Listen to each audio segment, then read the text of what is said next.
we have 22 participants signed on. So we're going to get underway promptly. Thank you all for joining us today. And I want to introduce you to our first event for looking at Wyandanch from a perspective of total wellness. And we're committed to seeking new solutions that allow our community to find new ways for our young people, children and youth, to thrive. We want them to thrive in all dimensions of their life. And so that requires an examination of issues such as the social determinants of health.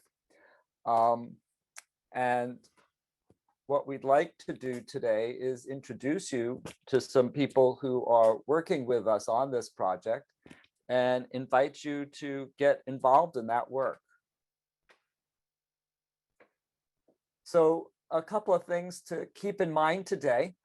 First and most important, everybody's voice matters, but equally important is to be respectful of each other. If you could please stay muted when you're not talking, that helps everybody. And you might know from your other experiences with Zoom and online that headsets help to minimize other noise that might be around you. Our shared task is to set new goals for Wyandanch and learn what each of us can be doing as part of that process. And in addition, what we can learn to do together, which I think is as exciting as work can get for us today. Today, we're going to start with a few presentations, and then we'll have plenty of time for group discussion. We'll be using a Zoom breakout tool to have small group discussions. And we'll make sure that there's a moderator as well as note taker in each group. So that should be the first order of business you do when you are put into the discussion groups later today. If you have any questions at all about our work for this project, you can reach out to friends@hbcac.org. And HBCAC is Huntington Breast Cancer Action Coalition. This is really a partnership project, as you'll learn, with many contributing organizations. And I should introduce myself at this point. I'm Scott Carlin. I'm a professor of geography at Long Island University and one of the partners working with the group Nice Check. Part of our work are these social determinants of health. And I emailed most of you this morning access to this report from the National Academies of Science. So social determinants of health looks at health in a holistic context and recognizes that health is, of course, about biological health and doing checkups with a doctor and eating well and taking care of physical health. But there are all kinds of stressors in our life that come from economic stress, difficulties with housing. Sick home syndrome is an issue that plagues our region, mold inside of homes. So there's all kinds of factors that affect our health. And time doesn't permit me to go through each of these elements, but each of us has our own areas of strength in this very wide array of social determinants of health. And that's what we're calling forth today, is your expertise and your knowledge about what we can do together on these topics. I put together this slide just to help us understand how broad our work potentially can be, right? So this is a lifetime project, really. So the work we can do each week and each year is just a small piece of the total pie, but we really do mean total wellness. We want to think in a very holistic and integrative way. So just to look at the inner circle in this pinwheel, we're looking at a smart natural environment. We want to protect our natural resources. We have to work with smart governance in order to make that happen. We have to raise our educational capabilities. We need smart people, we need all of the creative and intellectual talents we all can bring to this. We need good and strong, smart mobility, a stronger economy, and strengthening our living arrangements, just to name a few of these elements. And our work is framed by a context of circles of care. And this is, you know, difficult work. It's also exciting work. And we chip away at this piece by piece. But when we think in terms of these broad parameters and we try to think holistically, I think this can really open up some new opportunities for life in Wyandanch. So here's our agenda for today. And I'd like to next introduce Letitia Walker from Concerned Citizens of Wyandanch. And I've lost control of my mouse, but there we go. Letitia. Good morning, everyone. Thank you so much, Dr. Carlin.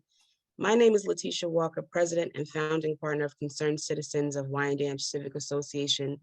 We are an incorporated nonprofit based in Wyandanch, New York, where our vision is a healthier, more respected Wyandanch community. And we do that by way of partnering with our entire community, stakeholders, and infrastructure within the town of Babylon. You know, quite often, we form circles to play games, have group discussions, or make announcements. But circles are symbolic of vitality, wholeness, and completion. Earlier this month, Wyandanch stakeholders came together in Wyandanch Park on the football field to share the pluses and minuses in our community. We had the opportunity to define our quality of life and engage in perspective taking around the core discussion areas we will visit this morning. Things like trauma and stigma, mental and behavioral health, physical wellness, environmental health, and social justice. Our guiding questions that afternoon included things like, what caring models do we need or think will work right here in Wyandanch? How does Wyandanch reimagine our ethic of care? What does it mean to be a thriving community? Well, biologist Bruce Lipton offers the following. To fully thrive, we must not only eliminate the stressors, but also actively seek joyful, loving, fulfilling lives that stimulate growth processes, very similar to what Dr. Carlin has described in the previous comments. So then, before communities can fully develop well or grow vigorously, the residents, the inhabitants, must achieve a life balance, a homeostasis. This is the idea that each resident represents one of the 360 degrees it takes to achieve a full circle. I believe thriving communities arise out of the fundamental truth that all people, regardless of income or social status, deserve healthy, safe, resource-rich, beautiful, green neighborhoods where they can live, learn, grow, and be inspired. This belief informs the work that I do. It informs my partnerships. It is the connection between families, schools, and communities that is the foundation of thriving. The following video is a snapshot of Wyandanch's first ever care-centric circle. Check it out.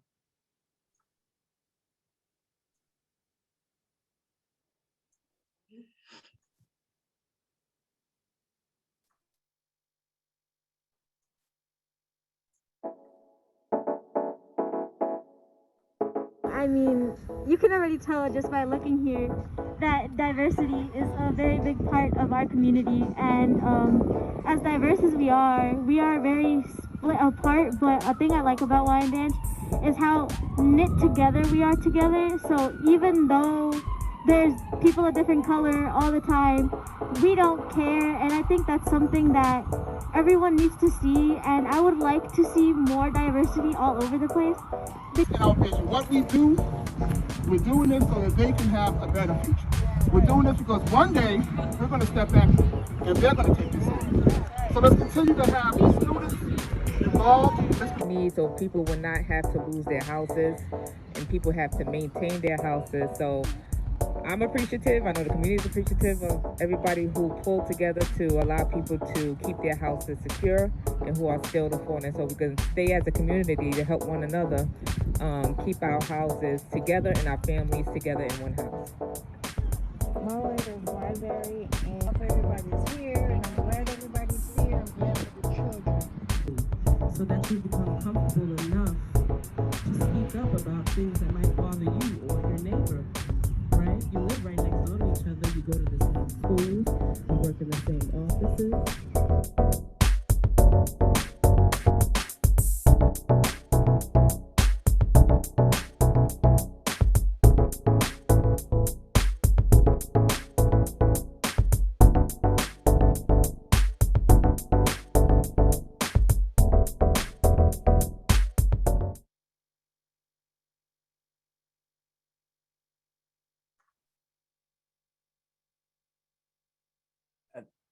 That's a brand new video, and I hope you all appreciate how that those circles of care are exactly what we're trying to create together. Next, we want to hear from two youth voices who were involved in that, Rosa Melendez and Christina Evans. And I have a couple of slides here. Just give me 1 second.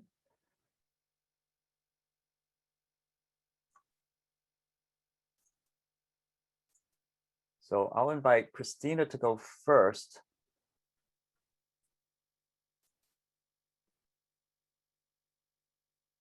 And I have to figure out how to get these to show full screen. Christina.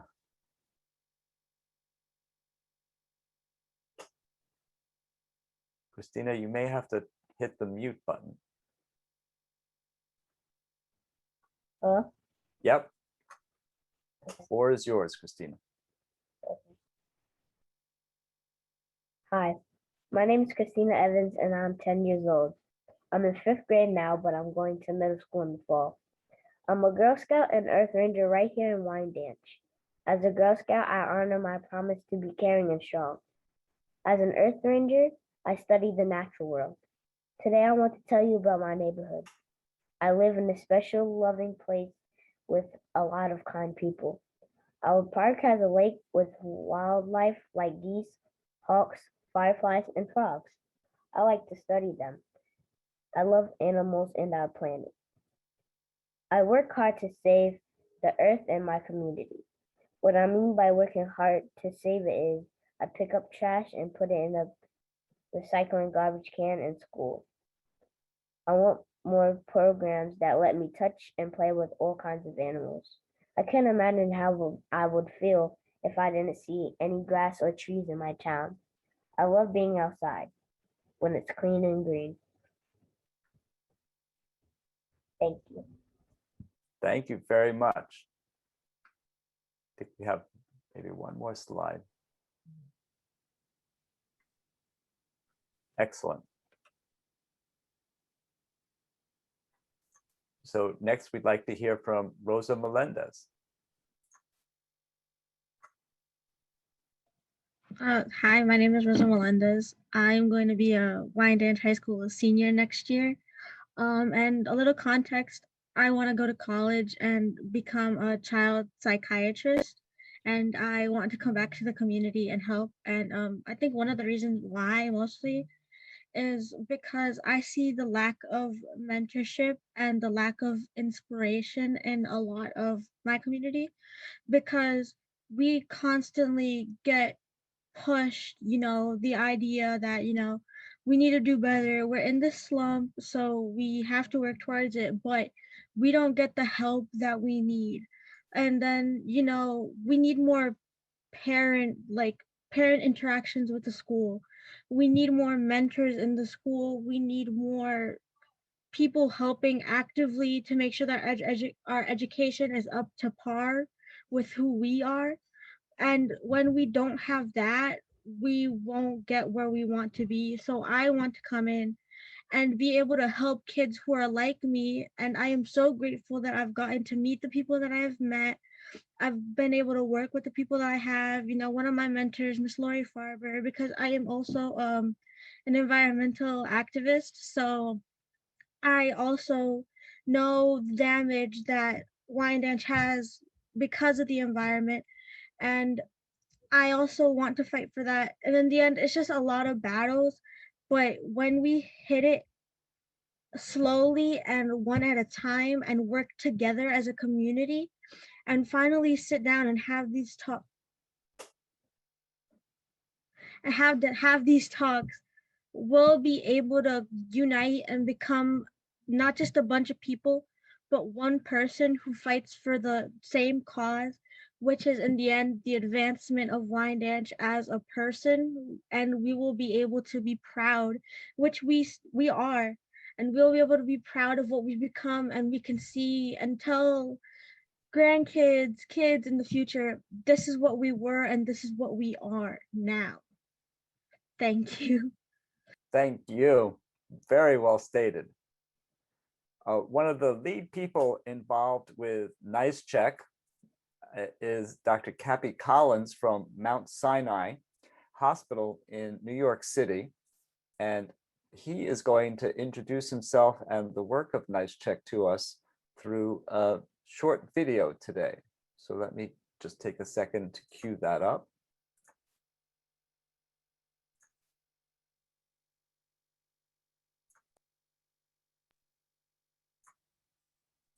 Hello, everyone, and welcome to our inaugural meeting. I'm Dr. Cappy Collins. I'm the director of the Long Island Centers, part of the New York State Children's Environmental Health Centers Network. We are a partnership across the state dedicated to the health of children and families as pertains to the effects of the environment. And thanks to funding through the New York State Department of Health, we are the only such network in the entire country. I think it's worth defining what we mean by environment. To me, the environment is basically everything.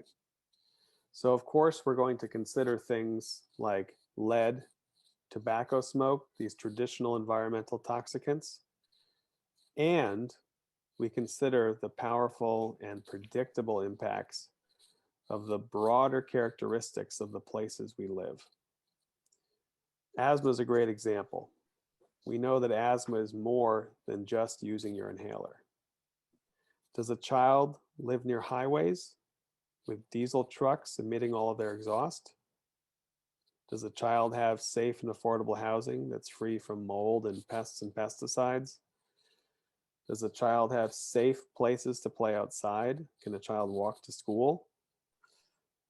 Is the child free from the effects of poverty and racism that inextricably impact the health of the child over a lifetime? These are not things that the child can change. These are not things that the family can change. They require partnerships. We're not talking about prescriptions. We're talking about policies. So environmental health to me really comes down to justice. Why is it that some communities do better than other communities? If we can acknowledge the reasons why there are disparities, then we can start to do something about these disparities. So thank you for being here with us today. We can continue the work of all the partners in Wyandanch who have already been addressing so many of these underlying pervasive issues. And we can continue to build. We can build places that predict health for a change. Thank you again for being here today. It's an amazing opportunity, and I'm glad that we're all here together.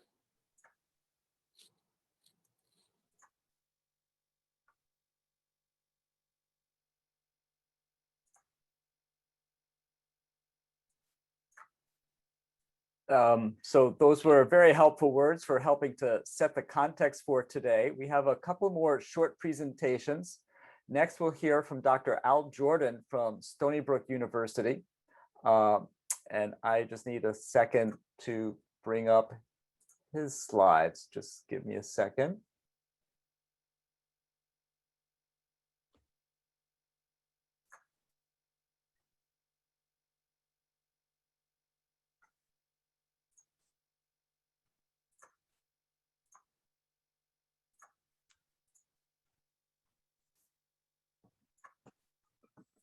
Hey, good morning, everyone. And I want to, first of all, thank Christine and Rosa. You know, it's so critically important that we have youth involved in these activities.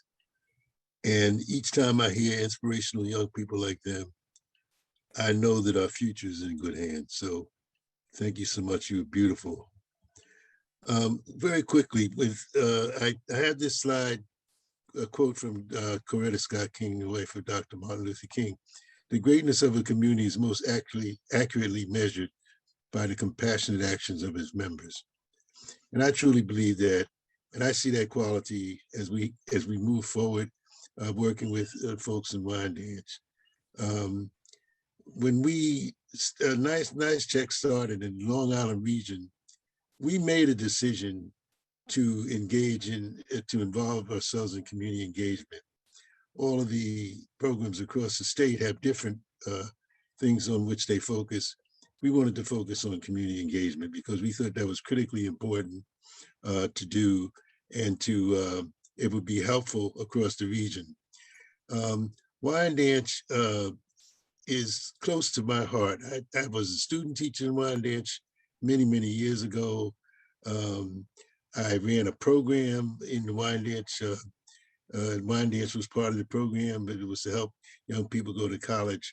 So when the decision was made to speak with folks in Wyandanch, I was absolutely delighted. What's important, at least in this short little presentation, is that we recognize the fact that communities have expertise. There are people in the community who know the community well, who know how it operates, who know how to get things done. Our job, it's as far as NICHEC is concerned, is to involve ourselves and have two-way communication and to do things together, not as some experts coming in and telling you what to do and what you need. You tell us. And that's kind of a shift from the way a lot of different kinds of activities operate. We do not view ourselves as people doing community outreach. We view ourselves as doing community engagement. And there's a significant difference there. Have the next slide, Scott, please. So the spirit for the thought of today is another quote that I gave in a talk a couple of years ago. Remember that data points are people and not cases. Behind every piece of data you uncover and analyze, every article you read, and every paper you publish, there's an individual, a family, or community who may need or desire your expertise, services, and support. And that's kind of a driving, overarching quote for what we hope to be able to do. We see people as people and not just as things for gathering research and writing papers and that type of thing. So I am just very delighted, as I said, and I feel very privileged to be part of this, particularly since we're focusing on the community and would like to work with the community to get things done. So, you know, that's kind of, I'm just trying to capture our spirit here and not to go into a lot of long detail. That'll come at some point. But so again, I thank you for the opportunity. I thank all of the folks with whom we've been working. I know that we will be working with many more. And I'm very optimistic about some of the things we'll be able to get done in terms of looking at that whole circle of health throughout the community. Thank you.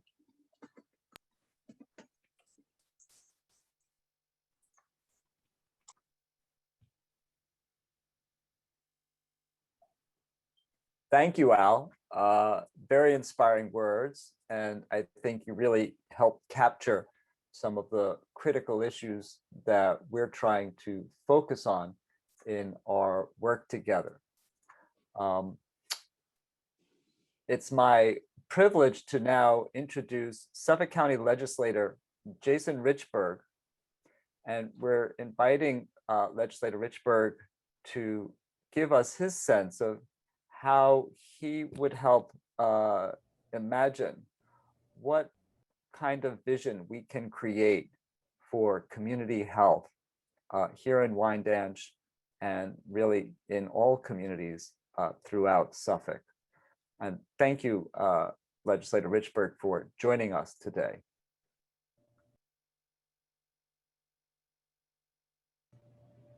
Thank you, Scott, and thank you to President Walker and some of the other leaders I see. I see Linda Perdomo Ayala from the Human Rights Commission here, and I see JD Thomas from the Ambulance Corps. But thank you to our young people. I was just gloating about one of the young people who are in our youth caucus to someone who, took me to task yesterday and made sure that we're being environmentally friendly. So, some of the young folks that you have on who spoke here today did not just speak in these eloquent words here. They made sure that they spoke truth to power yesterday, and they held a meeting and they talked about environmental resources and recycling, and so it's important that we uplift them and we show them that we're listening, right? So they want more mentorship, they want more opportunities, and so I think that's where I want to go with this. I apologize for the different background. It's Youth Week here in Suffolk County, and we have a COVID memorial. And so I have young people showing up here in Hauppauge to tie ribbons on our COVID memorial. We've had 40 young people out tying ribbons today. But my vision for creating health is not, and people think this is crazy when I say things like, it's not about my vision. I don't have a vision for it, because whatever I want or whatever I need is not really important, right? It's what the community is asking for. It's what the community needs. It's what the young people are saying. It's what President Walker is talking about. It's about bringing people together. I'll get an example of community health in my perspective is the community taking its own temperature. When you don't feel well, you know when you don't feel well, right? So you take your own temperature, you say, okay, maybe I need to lay down for a little bit, maybe I need to go to the doctor, what have you. And so a couple of weeks ago, President Walker reached out to me and says, I don't like what's going on in this area. What can we do about it? So while most people would say community health is about, environment and cleaning up and mental health, my conversation is about all of that. It's about a whole rounded approach, because how you see your community is how you feel about your community. The resources that you have in your community is about, it becomes you, right? The diesel truck that drives down your street comes into your body, right? So some way, shape, or form, it all affects us. So my vision is to listen, right? To hear folks like Rosa and Rodney and Pastor Solomon and say, okay, what do you need? What are the issues? What do you see? Right? Because it's very easy for other people to tell us what's wrong. And that's the way life has been for the better part of, 10,000 years. Outsiders come in, whatever the outsiders is, you could pick it, right? Whether it's the Greeks going into Persia, whether it's the Romans going into the Middle East, whether it's the Middle Eastern, whether it's in the medieval times, or whether it's colonialism, and so on and so on and so on and so on, right? What you really should be doing, and what we all should be doing, is taking stock of what's good in our communities, what's okay in our communities, and what we need to do better. Notice I did not say what's bad. It's what we need to do better. Because it's very easy to vilify someone else. It's harder to say, I don't like that, and how can we move forward together? That's the more difficult question. That's the question of community health. How do we work together to get these things fixed? I was at the circle with the Wyandanch concerned citizens of Wyandanch a couple of weeks ago, and everybody saw things differently, and we were all equal in that circle. That's how we get a better vision of health. from a 360-degree view, not from a myopic view of one person, right? And then we prioritize what we can do this together. And I don't want to spend too much time to pontificate, because I'm not here to pontificate. I'm here to listen and help you out, and for you to call and say, listen, this is what we need. These are the problems. But we also need leaders, and I'm not just talking about elected leaders, right? Because we need leaders and we need followers, and I know that it's interesting I use the word followers, because I had this conversation with this group of folks who say they want to be elected officials. And I said, well, did you follow? Well, no, why would I follow? I said, well, no, because you can't lead until you follow. And as important as it is to have a president, a vice president, a governor, a state senator, an assembly person, a chief of staff, a legislative aide, a department, an environmental coordinator, a chief of a commissioner of labor, those roles are as important. Because as I'm sitting here right now, my staff is outside implementing a vision and keeping me connected. So everybody can run for office. Anybody can run for office. It's not about that. It's about getting the people to do the work. Because I tell kids in basketball, kids who I know, I want to be an NBA player, I want to be a WNBA player, I want to be a football player, I want to be a this, I want to be a, well, how many spots are there? There are 435 spots in the NBA. There's 435 Black neurosurgeons.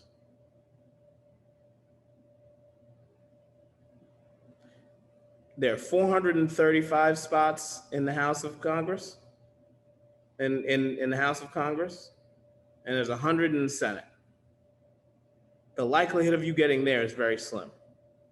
But the better likelihood of you being an advocate like Lori Farber about environment on the local level to make local change is more important. To do the work at the youth center like Keisha Carter does, that's more important. To save lives on a daily basis like JD Thomas does, that's more important. Because all those rules and laws and things that I could pass through are great.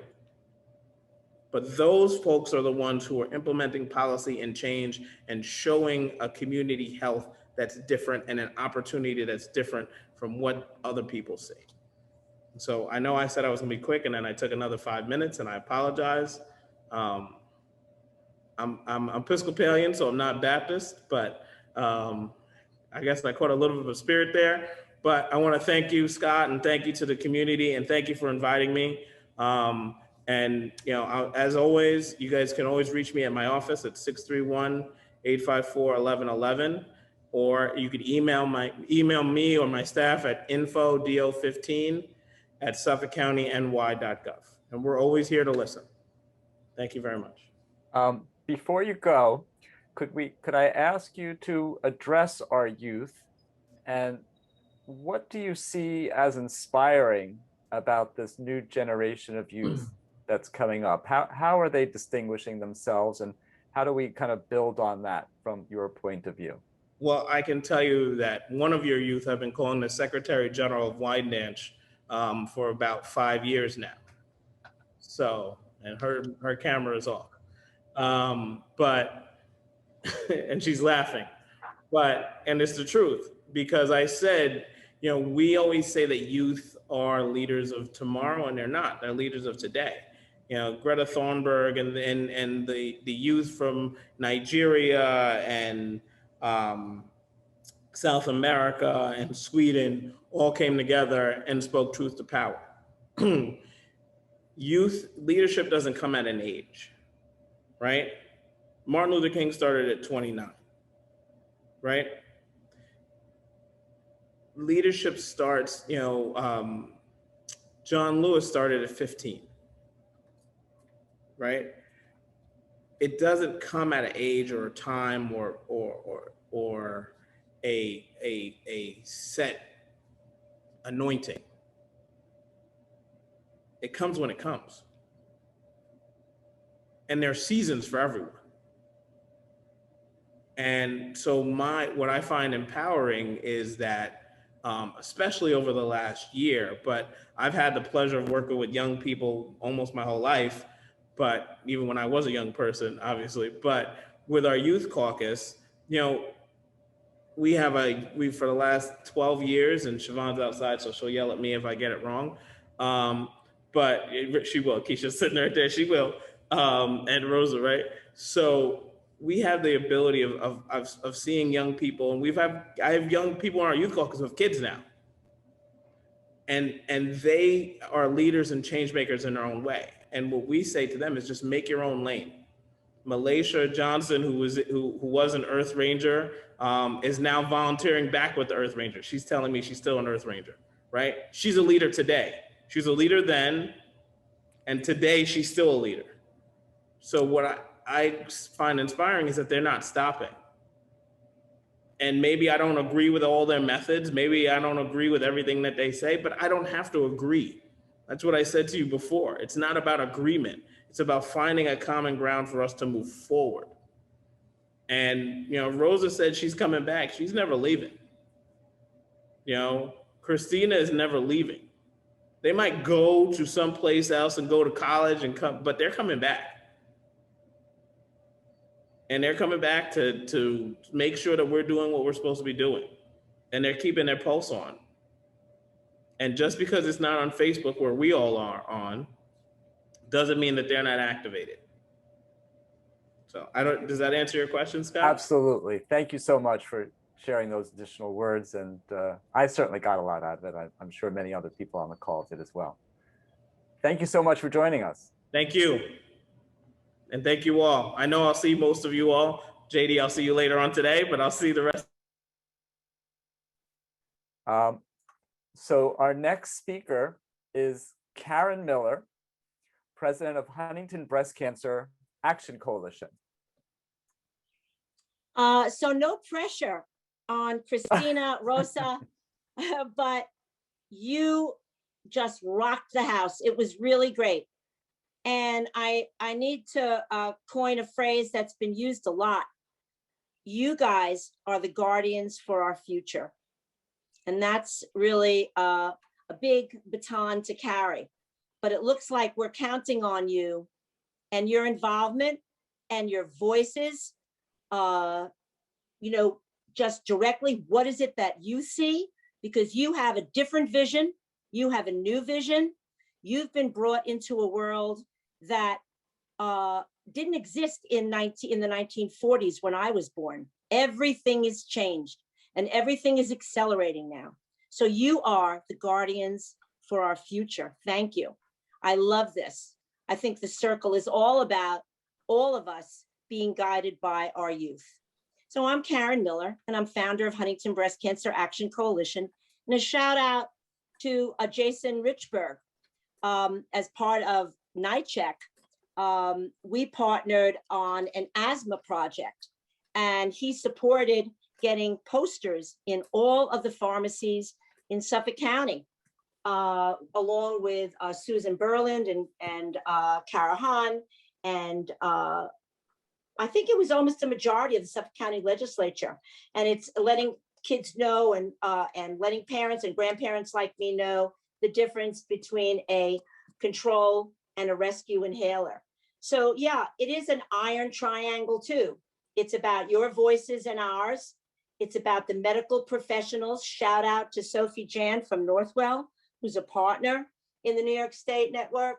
And it's about politicians, because you've got to speak out and we've got to move things forward. So we have a program in Huntington Breast Cancer Action Coalition called the Student and Scientist Scholarship Research Environmental Program. A lot of words. And what we do is it's a year-long commitment. You learn about the environment. You learn, you gain confidence. We learn from you, give and take. And then we bring you out to Bethesda, where you have the NIH, the NIEHS, and they're listening to you. So our student program, which is about 25 years old, has an orientation.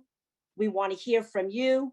We want to give you a little background and confidence in environment and its connection to health. It's the social determinants of health.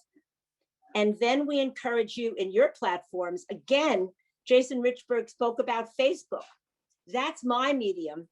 I'm an old timer. Your medium is Instagram and TikTok and all kinds of social platforms. And you guys are creative. And we've learned from you over the last 20 years how to deliver really difficult messaging, science-based information that's hundreds of pages long in a 30-second TikTok. You've taught us everything that we know. So I'm part of the New York State Children's Environmental Health Centers, which is something that's very close to my heart. It's a vision of Philip Landrigan that was started at Mount Sinai that said, we cannot just dictate as medical professionals, pediatricians, what it is that will keep you well. We have a responsibility to make you understand your risks and how your risks are reduced by environmental exposures. And we want your voices in order to navigate our future in environmental health. So I am happy to be part of the breakout room today. I'm so anxious to hear more of your visions, where you see the social determinants of health, how you see us working together in environmental health and moving this on. I think at one point I put in the chat, because I've been working with Scott and Al for so many years, and Al is so well connected and he has been such a leader. Everybody knows and loves Al. And I think because of Christina and Rosa and others, that this is going to be the year that we are going to witness change. Thanks for the opportunity, all. Thank you, Karen. Our last invited speaker is Dr. Sophie Jan, and she leads the Cohen's Children's Medical Center for Northwell Health. We're delighted to have her as part of our team as well. Hi, good morning, all. My name is Dr. Sophie Jan. Thank you very much, Dr. Carlin, President Walker, Dr. Jordan, all the Representative Richburg. You know, this is really wonderful for us to be able to participate. And most of all, big shout out to Christina and Rosa. I was so impressed with the two of you. And I hope that you continue to do more speaking events, as well as continue to inspire the adults, clearly the adults in the room, in addition to your peers. So I oversee general pediatrics at Cohen Children's Medical Center, and that's primary care.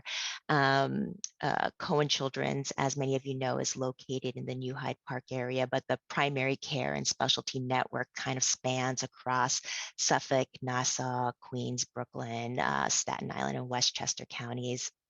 I think in pediatrics, we have always recognized the impact of all other factors outside of the office visit on children's health. We know that only what we do in the office only affects about 20% of a child's outcomes, and the rest of the 80% is entirely due to sort of the family and the neighborhoods and the policies and the racial inequities that a child lives and exists in, and that's where the vast majority of a child's outcomes is determined by. And so I think as pediatricians, we really recognize the limitation sometimes of what we can do in the office. And so as such, I think it's really important for these kind of community engaged brainstorming sessions to occur so that we can come up with more sustained solutions.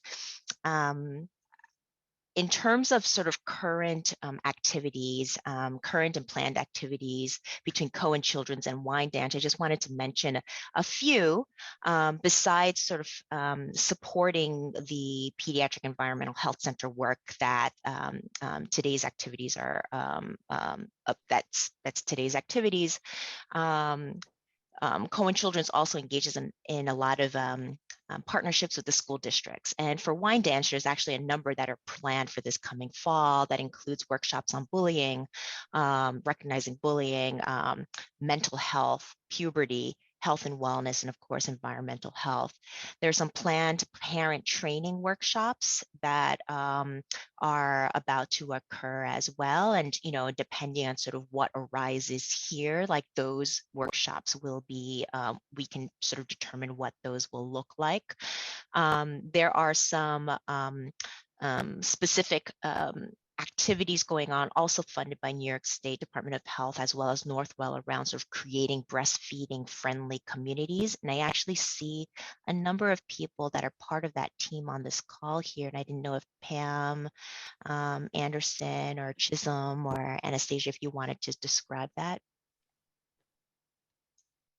Sure, thank you. Go ahead, Pam. Sure, thank you so much, and thank you all for your work and sharing all the work that you're doing outside of the clinic office to work on the environment. And it can't move forward without a big shout out to Christina and Rosa as well. I mean, I feel like I have to echo everybody. I've learned so much just by listening to you, so thank you so much.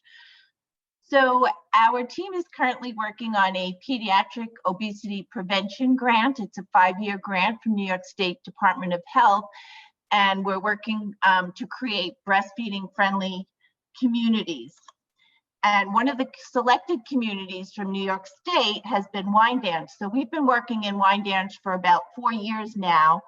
And this community has been referred to as a first food desert due to its lack of breastfeeding support groups, lactation consultants, and public places that are welcoming to moms to breastfeed. Breastfeeding mothers should be supported where they work, live, and worship. So our team hopes the Wyandanch community can help us to make a change in the community. Thank you. Thanks, Pam. Pamela Anderson is a dietitian as part of the general pediatrics practice over at Cohen Children's Medical Center. Yeah, so I think that's really where I wanted to end my comments. I just kind of end with one story, which is that, you know, a few, you know, as many of you know, like New York State, as well as the CDC, opened up access to children, access to COVID vaccines for adolescents in general. And so, you know, I've had a lot of conversations with families that were nervous about they themselves getting the vaccines as parents, and also for their adolescents to get it as well. And we had these really good conversations. And one particular young lady named Brianna Justice, who receives care in our sickle cell center. Again, lots of conversations about what this would mean for her. She's 16, and what this would mean for her family. In the end, between myself and, you know, her hematology team, like the family did decide to move forward. And actually, Brianna like also was involved in a press event to sort of talk about her decision making around that and what really kind of helped her and her family decide about issues like that. And later on, she just a few days later, she produced a blog that, where she really chronicled sort of her story. It's gotten picked up by like the LA Times. I just think that, a lot of times like this, I think just like, and as I think about Christina and Rosa, like there's a lot of power that young people have. And for issues big and small that have a lot of, public health and policy significance.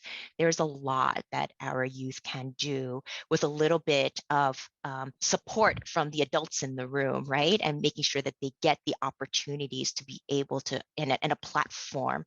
And so I just hope that I can help provide some of that for this forum. And I just look forward to partnering with all of you. Thank you. Thank you very much. One more time with the screen share. So we do have a short survey for you to consider filling out. And some of you may have heard as the call was starting, I learned that you just need to point your camera at this thing and this QR code, and phones are smart enough, much smarter than me apparently, to know that what to do with this thing. I thought you needed dedicated software to use these QR codes. What do I know? So please help us with this survey. It's really short and just gives us some general feedback on how we've been doing today. So next, we have about 40 minutes for chat. We're going to use the breakout tool in Zoom and put everybody into different rooms so that you can start to share what you think is most important and valuable here. And We're back. I hope you enjoyed that opportunity to chat with each other, and hopefully we got the room size about right for some good conversation. What I'd like to suggest to end is that each group present 2 key ideas that came out of your discussion. So we can't really share everything. Feel free to use that friends. Let's see if we can find that again. friends@hbcac.org. Yeah, it's on the screen now. Yeah, there it is. hbcac.org, and Karen, maybe you put that in the chat as well. If you want to share some notes with us, that would be a good contact information to use. And I want to kind of let you know about this article that was published last year on rights, justice, and equity, a global agenda for child health and well-being. And I'm really just highlighting this one graphic in that report, that our conversation is absolutely not just important to Wyandanch. It's important that this conversation literally happen in countries around the world, because people all over the world are struggling with the same issues. So we have resources everywhere that we can draw upon. But we had 4 different rooms, and Emily, I know you were in room number 1. I think you were the note taker. You may not be the speaker, but could you share 2 comments from room number 1? Sure, let me just pull it up.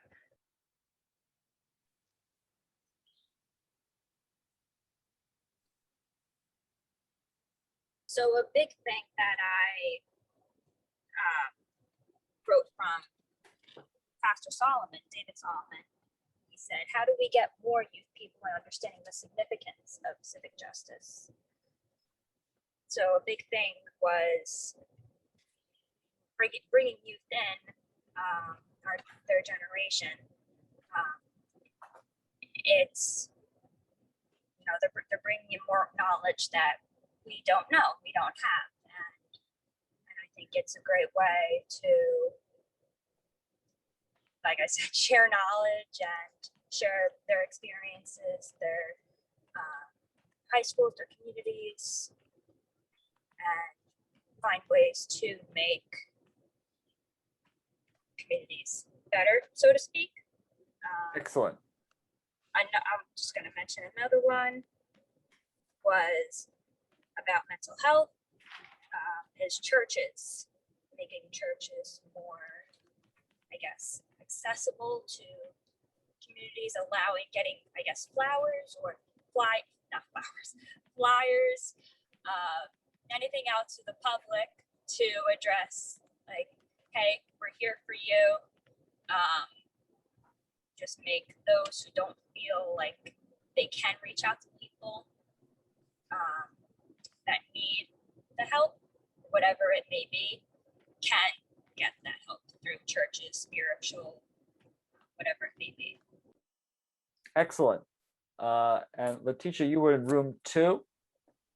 I was. And one takeaway from room 2 is this idea of a Eurocentric modality around healthcare, where Rosa, particularly as a student voice, said she wants to use her inclusionary window to expand treatment for people of color.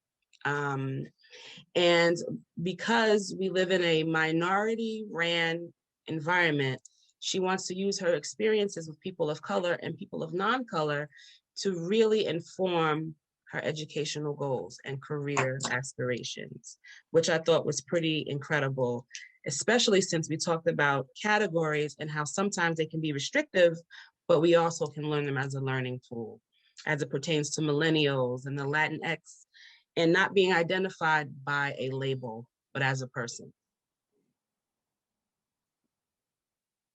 Thank We you. also, Go ahead. You have a second point? And finally, the most important theme of the day is student youth agency, really helping young people become comfortable earlier on rather than later on with using their voice and being comfortable with experimenting and learning about things, and not being afraid to take risk. And the adult as the guidance, we're the guiders to help them reach their full potential. Really inspirational talks today. Perfect. And John, you were in group 3. Yeah, we talked about, Anastasia was there and she's a nutritionist. So we started talking about the connection between breastfeeding and asthma, which people may not know about in the community as much. And she said also that they had a group at a church, but they had to stop it due to COVID. So they're looking for another space, within the community to have that discussion or that group meeting. We're also talking about if there's a farmer's market currently in the community, and where and when and how it's advertised. And I just brought up, I've been seeing stuff about hydroponic farming, and Anastasia brought up the high school already has one apparently, so that's kind of interesting. Those are just a couple things. Fantastic. And the last group included, I believe, Karen. Hi, so I think that our breakout was really productive. A shout out for anybody within the community that wants to engage youth in our Guardian for the Future program. It is something that's been ongoing for 15 years. And it is a platform that welcomes students from high school level and some middle school, if they can, show that their keen interest, to deliver science-based information on environmental health. What we do after they learn it and they hone their skills is we make connections with them for everybody that is connected with the National Institutes of Health. So I encourage us to know a little bit more about the student program. But I like Steph and Sophie Jan, Lori Farber. I think what I got out of our meeting that captured all 4 points was the inability because of English speaking problems to engage families in wellness and health, get them into their health institutes. We discussed navigation.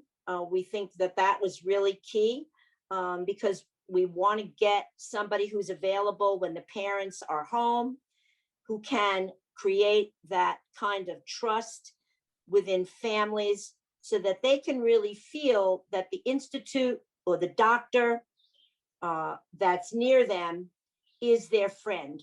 They're part of their extended family. So we think that is a big gap. We think that it takes resources. We know that Northwell is doing whatever they can with limited resources.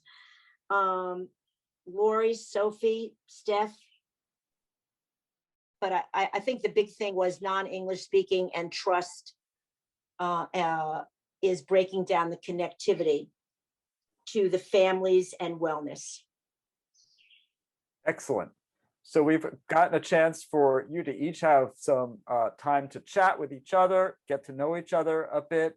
We've heard from each of the groups in terms of some feedback around the room. We do have a couple more minutes, so really the floor is open. If you look at either your participants tool or the main tool, if you look under, there should be like a reaction button that to raise your hand, but I think it's maybe, let's see, hand. Oh, I can't do it because if you look under participants, I think you can raise your hand or the reaction tool. So if there's somebody who wants to speak, we could, I don't know how many of you would like to share some final thoughts, maybe something else from the breakout rooms that wasn't summarized that you want to point out. So Lori, you have your hand up, go take the floor and share. I just wanted to question about what John said about the high school having hydroponics, because I've heard that before and I really don't know anything about it. The elementary school has a couple aeroponic, the tower gardens, and the middle school has one as well. The high school had a high tunnel. It has been moved over to the middle school. We are trying to work with someone at NYIT to get a new cover for it, which it desperately needs. So that's what we have, and a school garden. We have at the middle school and now at the elementary school. So, but I'm not aware of what's going on at the high school. Although I know of a teacher who wants to do gardening over there. Al, is your hand up? Somebody has a hand up. Yeah, it is. Okay. Yeah, I just wanted to say that I thought, you know, we connected dots pretty well. You know, the fact that there's already a lot of things going on, and the fact that, you know, we can continue to work to help connect folks, because, you know, who basically working in the same arena on the same kinds of issues, and they need not be competitive. They can simply be cooperative. So in that regard, I thought, you know, I really enjoyed what I was hearing today, and I look forward to much, much more. Thank you, Al. So I'm going to hit mute for everybody since there's a little bit of background noise. So you just have to unmute yourself if you want to speak. But I think Sophie Jan, yeah, go ahead. I think one of the things that came out also, I think Karen sort of encapsulated our group pretty well. I think one of the other things that came up was really about how families who have limited English proficiency, not only do they face a lot of access barriers, but there's a lot of information, like, you know, there's also a lot of information that is inaccessible to them. And I think as part of some of the outreach efforts that I know Cohen Children's is planning, particularly for parents, one of the things that came up is just sort of awareness around ADHD assessments, for example, or other sort of developmental screening assessments that they have a right to, or that they should ask for or demand, or that, you know, when you're in a healthcare setting, that you should demand for interpreter services. That is not like optional, that is your legal right. And I think there's some of these things that I think that like, you know, that clearly there are some issues that if parents were aware of what their legal rights were, that could help them access some services a little bit better. Thank you. That's an excellent point. So we still have another minute. If there's a final thought, you'd love to get out before we close. Okay, then I'll take that final minute. I want to thank you all for joining us. And this is a launch event again. So we're just getting underway with this project, where our current plan is to meet face-to-face in Wyandanch Park, June 12th, same time, 10:30 a.m., and create circles of care. We saw that in the video. We can recreate that again and again and again and again as a modality for thinking about the future, thinking about wellness in new ways. And I want to urge everybody to take this idea of total wellness and circles of care and a community committed to thriving and bring this to the work you're already doing.